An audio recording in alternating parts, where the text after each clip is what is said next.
Hi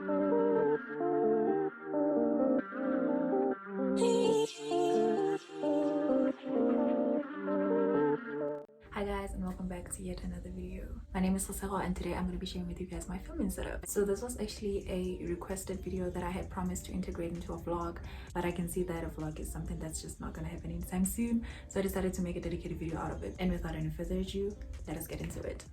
So the first thing I want to talk about is the device that I record on.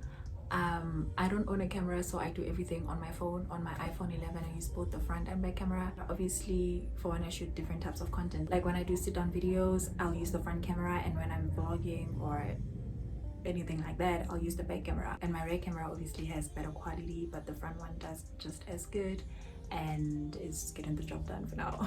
It is possible for me to use the back camera during my sit-downs. However, it's very tedious because I have to keep on checking if I'm in frame, and I haven't figured out a way to, get my laptop as a monitor just to make things easier for me. But once I figure that out, I'll share with you guys. But yeah, that's pretty much all there is to it.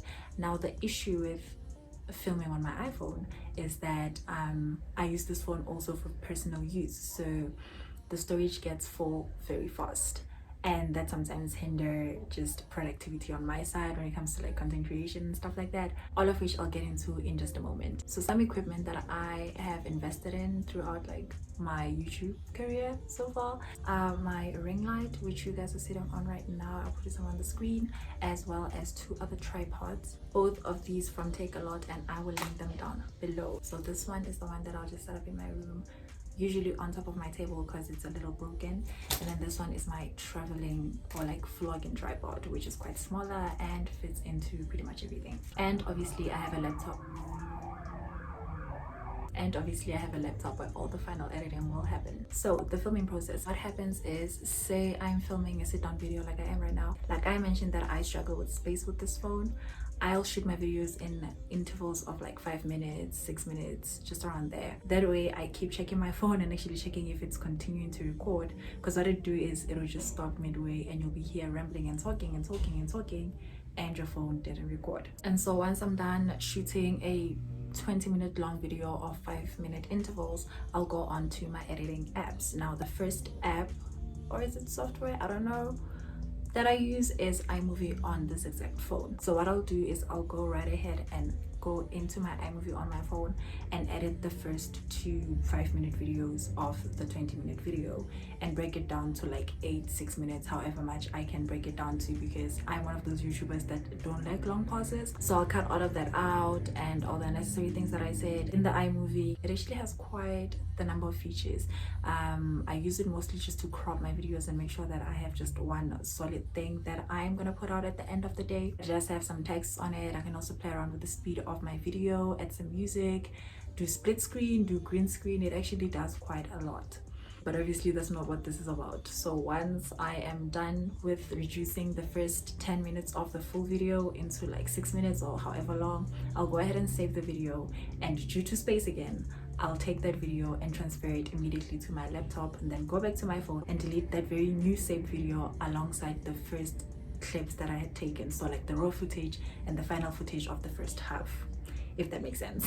Then I'll do the same to the second half of the video with the 2 5-minute clips, and I'll be done with my phone. And from then I can make sure that everything is transferred to my laptop, and that's where I'll proceed with more editing. So the reason why I choose to do all the pre-cuts and stuff like that on my phone and not on my laptop on the software that I'm about to show you guys is because it crashes quite a lot. Something to do with the RAM and the just things I don't understand. So it just makes everything much easier and everything run much more smoothly if all the hardcore editing is done prior, and then I could just go on there to add just like the transitions or the text that I'd like, because obviously there's a bigger variety on there than on my phone. And from there, that's where I'll import the media that I'll be working on and further editing it. So I monitor everything on the screen right here, and you can also enlarge it. It has quite a couple of features that any standard software would have. So from here I can go on and create little cuts, add a couple of transitions. I have quite a variety, unlike in iMovie on my phone where I only have, is it 4? And on the software is also where I'll add stuff like pan and zoom, and that's when it does that whole zoom in effect onto a video. And so the software has just enough to get you started and to help you create just beautiful content for your people. So yeah, that's pretty much all I do on this site. There's tons and tons of videos on YouTube on how to do the different effects and stuff like that, and so you'll just have to go and learn the way I did by literally searching every video how to freeze frame in Filmora, you know, the basics, how to pan and zoom in Filmora 9, how to put a video in reverse in Filmora 9, stuff like that. And once I'm done, I'll go ahead and export the video, saving it into my laptop, and later on go onto YouTube and upload it from there. Okay, some random pieces of advice that I'd like to mention when it comes to filming as well is, number one, to utilize natural lighting, which is something that I do every single day in every single one of my videos. I shoot my videos during the day and I sit facing my window most of the time. That way the light comes in from this side, therefore giving you guys better quality videos.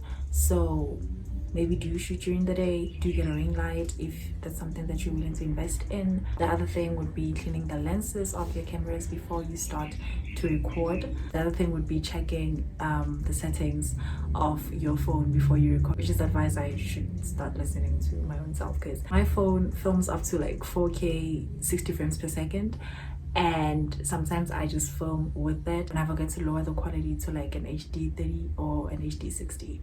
So lowering it, especially when you're doing sit down videos, because you don't need that much speed in or that much more I don't know how to explain this thing, but when you're doing sit down videos you don't really need to be filming at 60 frames per second. 30 is fine, but when I'm vlogging and stuff like that, I'll obviously optimize it, which is probably the reason why my software continues to crash.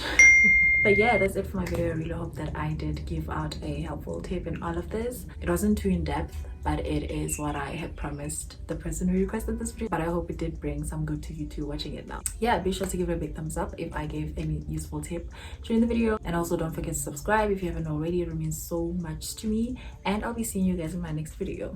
Bye.